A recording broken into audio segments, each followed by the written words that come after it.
안녕하십니까. 증시학도TV 시청자 여러분, 투자자 여러분, 반갑습니다. 네, 제가 좋아하는 투자자이자 또 우리 인사이트의 근원, 신한인사이트의 근원 이선엽 이사님과 함께는 투자인사이트 시간 함께하도록 하겠습니다. 이사님 나오셨습니다. 안녕하세요. 예, 안녕하십니까. 네, 예. 어서 오십시오. 최근에 이제 그 유튜브 나오시면서 뭐 다양한 용어를 참 많이 하시는 것 같아요. 제가 옆에서 느끼기는 참 필요한 말씀, 필요한 이야기를 많이 해주셨는데, 제가 최근에 이제 나오시는 것들을 몇 개를 봤는데, 정말 죄송한 얘기지만 옛날 애널리스트 때보다 더 열심히 하시는 것 같아요. 더 감이 좋아졌고요. 네. 왜냐면 더 치열하게, 저도 이제 제 돈을 벌어야 되는 것도 있는 거고, 저도 직접 매매를 하기 때문에, 좀 더 이제 치열하게 하게 되더라고요. 되게 민감해지기도 하고, 그리고 여러 가지 공부들을 많이 하다 보면 그 연결되면서 떠오르는 이런 것들도 되게 많았던 것 같아요. 그래서 항상 더 고민하고, 그리고 항상 또 왜 그렇지라고 꼭 따져보고, 좀 더 여유로운 생각을 가지고, 그래서 아마 우리 지점장님께서도 되게 일찍 나오시는 걸로 알고 있지만, 저도 뭐 5시 때 나와서, 그때부터 해서 집에 들어가면 보통 10시나 11시 되거든요. 그때까지 계속 고민하고 또 궁금하면 꼭 찾아가 봅니다. 아시겠어요? 책상함에 있으면 안 되잖아요. 네, 그렇죠. 이 사람들이 왜 이런 걸 하지? 저 사람들 왜 저런 걸 할까? 가서 물어도 보고 경험도 해보고, 그러면 그래도 그렇게 하면 더 실수를 많이 줄일 수 있는 것 같아요. 요즘 그럼 주로 무슨 공부 많이 하십니까? 요즘은 일단은 매크로 공부와 관련해서는, 매크로에서 제일 중요한 건 숫자도 중요한데, 이 매크로가 시장에 주는 함의, 이런 것들 굉장히 중요하다고 생각을 하고, 그거보다 제가 가장 다른 사람에 비해서 뭔가 그래도 장점을 가지고 있다라면, 뭔가 산업이 변할 때 큰 그림 그리는 걸 되게 좋아를 해요. 기억들 하시는지 모르겠지만 국내에서 방산이라는 걸 제일 먼저 소개를 했었고, 그게 이미 지금 주도주가 됐죠. 물론 이제 방산에서도 다 오른 건 아니고 종목별로 오른 건 달라요. 2차 전지도 마찬가지였잖아요. 다 오른 게 아닌 것처럼 특정 종목은 6배 이상 오르기도 했으니까 그랬던 것도 그렇고, 국내에서 송배전 관련 기업도 제일 먼저 얘기를 했었어요. 굉장히 제일 먼저 얘기를 말씀드렸고, 조선도 마찬가지고. 근데 할 때마다 반응은 좋지는 않았었어요. 예를 들어서 방산할 때도 이런 거 테마 아니냐, 이런 말씀을 주셨던 거고, 최근엔 AI까지. 그런데 이런 큰 그림을 그려보면 이 큰 그림들이 얼마나 크게 그려지는지 많이 보이거든요. 그래서 이런 그림을 통해서 저는 이제 더 발전하고, 또 투자자 여러분들의 반응을 보면서 이런 것도 이렇게 전달해 드리면 이 큰 그림을 같이 향유할 수 있겠다, 이런 고민들도 좀 많이 하게 되고요. 특히 매크로와 관련해서는 저도 이제 경제학 출신이잖아요. 근데 경제학을 있는 그대로 보면 안 됩니다. 조금 더 첨언을 드리면, 경제학의 기본 속성은 비관적인 거예요. 경제학 하시는 분들은 항상 시장에 불만이에요. 그렇죠? 더 나아져야 되는데 이것 때문에 안 되는 거고, 또 하나는 정책도 지금 정부가 간섭이 많으면 무슨 소리야, 시장이 스스로 할 수 있도록 내비도. 그래가지고 항상 케인즈 학파나 우리가 시카고 학파가 서로 싸우고 막 그러잖아요. 그래서 시각들이 굉장히 안 좋아요. 그런데 주식은 그런 경제학적인 지식을 우리 걸로 변환시켜서 봐야 되는 거잖아요. 예를 들면 전 이렇게 생각을 하는 겁니다. 예를 들면 어떻게 보는 거냐면, 같은 금리를 올려도 이전에 0.75% 금리를 올렸는데 다음번에 0.5를 올렸다. 그러면 신문에서는 여전히 긴축이 강하다고 하지만 저는 그땐 터닝포인트로 보는 거예요. 0.7에서 0.5면 이전보다 금리 올리는 폭이 줄어들었네. 그러면 경제적으로 놓고 보면 여전히 긴축이라고 보겠지만 주시장 입장에서 보면 완화한 거거든요. 그 다음에도 0.7이 아니고, 그때부터 실제 주식이 올랐어요. 지금도 한번 기억을 해보세요. 최근에 물가가 3%까지 떨어졌는데 9%에서 3% 물가 떨어질 때까지 주식은 계속 올랐어요. 그렇죠. 근데 우리는 그 기간 내내 우려하고 계속 걱정하고 뭔가 불안해했는데 사실은 아니라는 거예요. 그냥 간단해요. 물가가 올라서 주가가 빠졌으면, 물가가 빠지면 주가도 오르는 거예요. 사실 그 이상도 그 이하도 생각하면 안 되는데, 너무 우리가 경제학적으로 심취하다 보니 정말 봐야 될 걸 보지 못하고 엉뚱한 데서 굉장히 시간 낭비를 하다가, 또는 굉장히 고민을 하다가 이런 좋은 장에서 수익도 많이 못 냈을 거고, 또는 정말 사야 되는 시점에서 불안하니까 사지 못하고 오히려 주식에 대한 비중을 줄이는 오류들을 많이 경험했다, 이렇게 보여집니다. 그래서 이런 것들을 우리식으로 판단하는, 그래서 저는 최근에 이제 물가와 관련 것들도 많이 나왔었고 했었을 때 딱 2가지만 봅니다. 하나는 첫 번째 CPI와 관련해서는 코 CPI가 얼마인가? 네. 즉, 코 CPI 기준으로 해서 지금 있는 기준금리보다 낮으면 제약적 수준인 거거든요. 이번에 처음으로 4.8로 들어왔죠. 네네. 그럼 이거는 물가 지표는 이미 합격점이 된 거예요. 네네. 그러면 그 다음은 뭐냐? 그 다음은 딱 하나 남은 거죠. 고용에서 시간당 임금 상승률만 남았어요. 그렇죠. 시간당 임금 상승률이 연준의 기준이 이미 정해져 있어요. 연준은 이 기준에 들어오면 금리를 올리지 않겠다. 네. 그 기준이 얼마냐? MOM으로 즉 전월 대비는 0.3%고요. 네. 그 이내고 그걸 연율로 계산하면 3.5%예요. 네네. 근데 이번에 4% 넘었으니까 네. 이번에 0.36% 나왔거든요.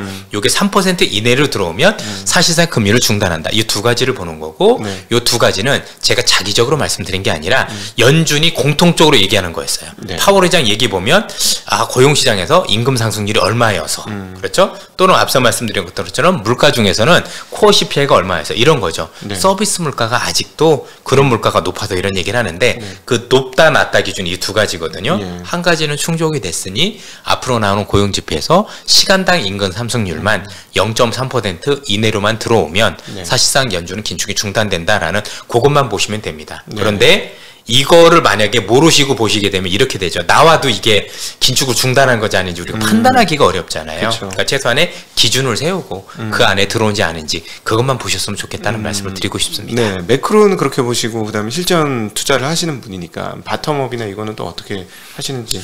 전체적으로 저는 제일 중요하게 보는 거는 크게는 두 가지인데 하나는 정책을 많이 보고 예. 두 번째는 신기술의 발전을 많이 봐요. 예. 예를 들어서 새로운 기술이 나왔는데 이 새로운 기술이 나온 게 모든 사람이 다 쓸 것 같다. 그거를 혁명이라고 하는 거잖아요. 그죠? 그렇지. 일부 사람들이 쓰는 건 개선이라고 얘기하는 거고 다 나도 쓰고 너도 쓰고 여러 사람들이 다 쓸 것 같다라고 하면 혁명이라고 보통 얘기를 하는데 혁명이라고 해서 대단한 게 아니라 이전에 있던 기술을 해서 좀만 편리하면 돼요. 사람들은 이전보다 편리하면 그렇죠? 그래서 돈이 덜 들어가면 이걸 썼을 때 예. 결국 이런 걸 쓰게 되는 걸 우리는 혁신 또는 혁명이라고 부르는 거거든요. 네. 그런 게 있는지 보는 거예요. 최근에 AI가 대표적입니다. 네. 지금 AI와 관련해서 이거를 제일 많이 활용하는 게 지금 대학생들이겠죠. 그렇죠. 네, 대학생들이 이미 리포트에도 활용하는데 아마 연세가 있으실수록 이거에 대한 관심이 조금 적으시거나 아니면 조금 신기술을 받아들이는데 조금 마음의 벽을 치시고 보실 가능성이 높다라고 보여지는데요. 실제 공부를 해보면 의외로 저는 큰 산업에 대한 그림이 그려지고 있다라고 해서 이런 새로운 기술이 나왔을 때 네. 그 기술이 얼마나 커질 수 있는지를 보는 게 첫 번째고요. 두 번째는 정책이 왜 중요하냐면 궁극적으로 시장의 주도주를 만드는 건 다 정책이었어요. 예컨대 2008년도에 오바마 대통령이 당선이 되면서 그때 처음으로 내놨던 정책이 전기차 관련 정책이 그때 처음 나왔거든요. 네. 그때 전기차 관련 4-5배 올랐었던 그런 경험도 있었었고 지금도 우리 시장에서 많이 오르고 있는 여러 가지 종목들, 예를 들면 2차 전지, 배터리 관련 기업들 또는 송배전 관련 기업들, 조선주들 이런 것들이 다 정책 수혜주예요. 궁극적으로 미국이라는 국가가 제조업으로 변신을 하겠다는 정책, 그 정책 안에서 중국을 배제하겠다라는 법적 태도를 바꾼 것 자체가 정책에 수혜를 줬기 때문에 저는 이런 정책이 나올 때 어떤 기업들이 수혜를 받고 어떤 기업들이 피해를 받는지를 갈라서 그게 중축에 어떤 수혜가 된다 해서 그걸 많이 보는 편이고 그래서 지난해부터 제가 하락장인데도 불구하고 주도주가 있습니다라고 여러분들한테 여러 차례 말씀을 드렸던 이유가 보통 정책은 굉장히 뒤에 나오는데 지난해는 특이하게 시장이 급락하는데 그 정책이 먼저 나왔어요. 그런데 그 정책 관련주는 이미 지난해부터 움직이기 시작을 해서 시장 하락에도 불구하고 많이 움직였다는 얘기죠. 그래서 그런 정책적인 변화, 각국의 정책적인 변화 그리고 새로운 기술이 시장에 어떤 영향을 미치는지 이걸 좀 많이 따져보는 편입니다. 그러니까 지금은 그 많은 분들이 이제 매크로에 매여 있으셨던 분이 사실 닥쳤던 개가 됐습니다. 네. 지수가 사실 바닥에서 꽤 많이 올랐으니까요. 그런데 이제 이 이후의 시장에 대해서 이제 반신반의하는데 우리 그 지금 말씀하셨던 기술의 측면에서 보면 뭐 이 기술을 이렇게 발전시키는 기업과 그렇지 않은 기업이 극명하게 차이가 나면서 사실 침체 같은 분위기가 있지만 갈 거는 가는 딱 상반기에 이루어졌던 이런 일들이 하반기에 계속 이루어지지 않을까 하는 생각도 좀 드는데 어떤 새로운 기술과 관련해서 앞으로 어떻게 전망을 하고 계십니까? 실제로 그 말씀이 맞다라고 생각을 하는 게 지금 아마 경제학적으로 놓고 보면 경기 침체 얘기들을 많이 하세요. 근데 저는 그분들의 의견을 보면 그 의견을 무시할 수는 없습니다. 그래도 저도 그분들의 의견을 놓고 보면 너무 좋은 의견이시고 또 상당 부분 일리는 있거든요. 근데 일단 이렇게 말씀을 드려볼게요. 그분들이 말씀하신 경기 침체, 한국도 마찬가지고 그럼 냉정하게 따지면 경기가 침체된다는 얘기는 전체 경기가 침체된다는 얘기잖아요. 그렇죠. 근데 주식시장에 상장된 기업은 그냥 국가대표예요. 이 사람 우리나라도 그렇고 미국도 그렇고 상장되어 있는 기업은 그 중에서 아주 부분인 일부를 대표하는 기업들인 거지 전체를 대변하는 게 아닙니다. 그렇죠. 이렇게 말씀드리면 쉬울 것 같습니다. 한국에서 경제가 좋은가? 생각해보면 좋지 않습니다. 네. 그래서 유통 관련주들이 안 좋잖아요. 그렇죠. 최악이죠. 이마트 주가가 좋았나요? 안 좋았죠. 네. 그렇죠? 그러면 여러분도 아시면 한전도 주가가 좋았었나요? 안 좋았었죠. 네. 금융주들도 안 좋았었죠. 네. 잘 보면 여러분들께서 생각하신 경기가 안 좋다라는 게 틀린 생각이 아닌 거예요. 네. 그래서 나름대로 그런데 경제가 안 좋다라고 느꼈던 그 관련 기업들은 확실히 누가 보더라도 주가가 안 좋았어요. 그런데 그 외적으로 앞서 말씀드렸던 미국이 정책을 바꾸면서 했던 종목들은 좋았죠. 네. 그리고 AI 관련주들은 주가가 좋았죠. 근데 웃긴 건 뭐냐면 지금 그 말씀드렸던 정책 관련주하고 AI 관련주가 시가총액이 더 커요. 그렇죠. 그러니까 합해보면 그렇죠. 경제는 안 좋은 게 맞는데 전체 경제는 안 좋은 게 맞는데 그 부분은 상당히 좋은 것 같다. 근데 문제는 그 부분 관련주들이 시가총액이 크다 보니 네. 경제는 안 좋음에도 불구하고 주가는 오른 거죠. 미국도 그래요. 미국도 경제가 썩 좋다라고만 얘기할 수는 없겠지만 어쨌든 간에 지금 AI와 관련된 기업들이 우리 이런 얘기 하잖아요. 매그니피션트 7. 그렇죠. 즉 7개 종목이 이끌고 있는데 문제는 7개 종목이 시가총액이 7개라는 얘기죠. 거의 국가 7개가 있는 거나 마찬가지죠. 그러면 그 7개 기업이 지금 시가총액 30%가 넘거든요. 네. 그러면 그 기업들만 움직여도 지수는 올라가죠. 그렇죠.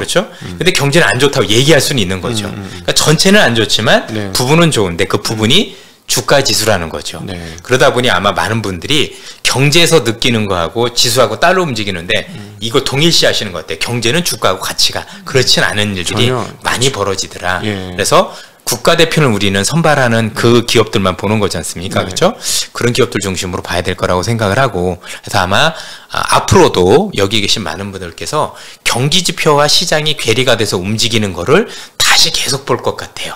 그러면 우리는 주식하는 사람들이니 경기지표도 중요하지만 무시할 수는 없지만 그것보다는 산업의 변화 그리고 그 변화를 일으키는 기업들의 시가총액이 얼마나 큰지 여부를 따져보고 투자를 하시면 네. 그래도 조금 실수를 줄일 수 있을 거라 보여집니다. 네, 네. 그 지금 이제 매그니피센트 7 말씀을 하셨는데 네. 아, 진짜 저는 현대를 맞이하면서 기업이 국가를 초월하는 상황들이 확연하게 왔구나. 예. 이런 생각이 들면서 얘들의 가는 길을 막을 수가 없겠구나. 지금 말씀하신 것처럼 다른 경기가 다 안 좋아도 얘네 중심의 경기는 계속 쭉쭉 뻗어나갈 것 같다. 이런 생각이 너무 많이 들어요. 사실 그 이전에도 기술의 발전이 경제를 돌린 경우도 여러 차례 있었어요. 대표적인 사례가 1995년에 있었던 인텔 또는 마이크로소프트의 그 새로운 기술. 그때 컴퓨터라는 게 이제 우리가 흔히 얘기하는 퍼스널 컴퓨터라는 게 처음 보급이 됐고 마이크로소프트의 워드, 엑셀, 파워포인트들이 나오면서 생산성 혁명을 통해서 시장을 이끌었던 경우도 있었고요. 여러분도 또 잘 아시는 여러 가지 사례 중에 2014년도에도 이런 일이 있었어요. 2014년도에 그때 불었던 열풍이 LTE 그리고 그 뒤로 5G 쉽게 얘기하면 우리 이거하고는 통신주들이 이 우리가 달고 다니는 이 휴대폰의 속도가 어마어마하게 빨라졌거든요. 네. 자, 이게 끊기지 않고 속도가 빨라지다 보니까 이 안에 모든 사람들이 들어왔던 거예요. 그게 대표적인 게 유튜브예요. 네. 이전에 유튜브가 있어도 자꾸 끊기니까 여기서 볼 필요가 없었지만 이제는 끊기지 않고 볼 수 있으면서 여기 유튜브도 들어왔고 그래서 우리 각도기 TV도 탄생을 하게 된 거고 그리고 또 뿐만이 아니라 OTT라고 불리는 넷플릭스 같은 기업도 이럴 때 생긴 거예요. 그렇죠. 또 여기로 모든 것들이 들어오면서 흔히 얘기하는 플랫폼이라는 경제가 처음 생겼어요. 그렇죠? 그렇죠. 그러니까 이전에도 있었지만 더 가속화된 게 이때였고 플랫폼 경제가 가속화되더니 이 플랫폼 기업들은 더 확장하기 위해서 서버라는 걸 투자를 했고 이 서버 투자가 우리나라의 반도체 기업을 이끌면서 산업의 변화를 줬던 그런 사례도 있다는 얘기죠. 결국엔 이런 새로운 기술의 발전은 단순히 기술의 발전으로 끝나는 게 아니라 여러 가지 연관 산업에 미치는 영향이 커지고 있고 그 연관 산업이 의외로 꺼져가는 경제를 살리는 경우도 더러 있다라는 것만 놓고 보면 그냥 단순히 기술이 좋아지고 바뀐다라고 생각할 게 아니라 이 자체가 혹시 우리가 있던 경제 방향을 바꿀 수 있는 정도의 힘이 있는 건지 네. 그런 것도 따져보시면 좀 좋을 것 같습니다. 아, 진짜 듣고 보니 맞습니다. 예를 들어 옛날에 자동차가 좋아져서 엔진 성능이 좋아지고 연비가 좋아지고 하는 건 개선되고 좋아지는 거지만 이 스마트폰 시대에는 삶의 행태와 그럼요. 방향을 완전히 바꿔버렸어요. 여러분들께서 지금 느끼시고 계시겠지만 이전하고 달라진 것 중에서 애들인데요. 네. 애들 우리 옛날에 식당 가면 우리가 얼르고 달랬는데 지금은 다 이 태블릿 주잖아요. 그죠? 네. 식당 가보면 어린이들한테 이 태블릿 보고 있으면 조용해지잖아요. 네. 예전에는 그런 일이 없었는데 요즘 그게 일상화됐죠. 네. 그런 것도 변한 거예요. 전체적으로. 그리고 요즘 애들 과외할 때도 보면은 태블릿 가지고 과외하는 기업들도 많이 태어나고 있고 또 네. 앞서도 말씀드렸지만 인터넷 강의. 옛날 우리 EBS가 있었지만 메가스타디나 이런 기업들이 훌륭한 기업들이긴 하지만 클 수 있었던 배경 중에 하나는 네. 이 휴대폰이나 태블릿을 쓴 인터넷 강의가 그렇죠? 이런 어떤 환경들이 마련되면서 커진 것도 있었다는 얘기죠. 그래서 그분들의 연봉이 대단하지 않습니까? 근데 인터넷이 아니었으면 그 정도 대단했을까요? 그 정도는 아니었겠죠. 그렇죠? 그랬던 것처럼 뭔가 새로운 일들을 많이 만드는 일들이 많이 생긴다고 보시면 되겠습니다. 사실 뭐 옛날 증권사 수준이었으면 우리 이선엽 이사님이나 제가 이렇게 세상에 가끔가다 길거리에서 알아보는 사람이 생길 정도의 일은 없었겠죠. 아, 그렇겠죠. 예, 예. 사실 저는 연예인도 아닌데 연예인처럼 봐주시는 거 보면 굉장히 좀 솔직히 부끄럽습니다. 굉장히. 예. 왜냐면 나름대로 더 열심히 해야 되는 위치에 있는 사람인 거고 주식이라는 게 사실 또 돈을 많이 벌어들으면 좋지만 안 그런 경우도 있다 보니 일반 우리가 연예인들은 그래도 기쁨을 많이 주시잖아요. 그렇죠. 우린 네. 그러지 못하는 사람들에서 항상 뵙고 나면 죄송한 마음이 먼저 들어요. 진짜로. 네, 참.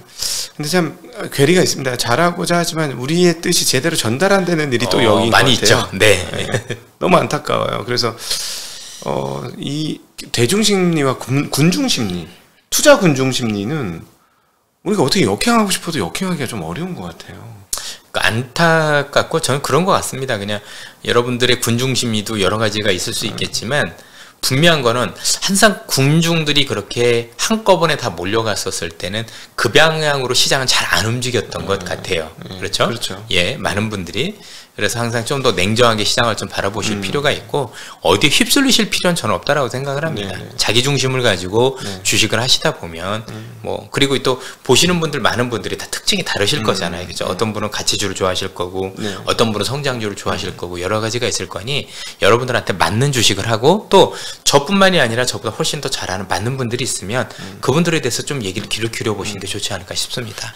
항상 시장은 쏠림이 있는 거고 그 쏠림 안에서 그 쏠림이 있는 배경이 있는 거잖아요. 그죠? 앞서도 잠시 설명드렸지만 최근에 저는 이제 미국과 관련해서 최근에 이제 그 특정 7종목이 많이 올라가다 보니까 처음에 나온 우리 증권사들의 분석 중에 하나가 뭐였냐면 너무 쏠림이 심하다.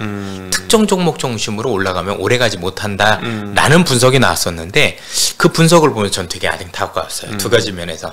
하나는 뭐냐면 미국에서 그 초거대 AI를 할 수 있는 기업은 사실 그 7개 외엔 없어요. 그죠? 네. 그래서 걔들만 올라갔던 건데 AI라는 거에 대한 이해가 없었었으니 너무 특정 종목 중심이라고 잘못 얘기를 한 게 있고 두 번째는 이 기업들이 많이 올라가다 보면 이 기업들이 라이센스를 줘서 여러 기업들이 혜택을 보면서 결국엔 조금 더 지나면 시장이 확장되는 게 보여요. 대표적인 어도비 같은 경우는 그렇죠. 예.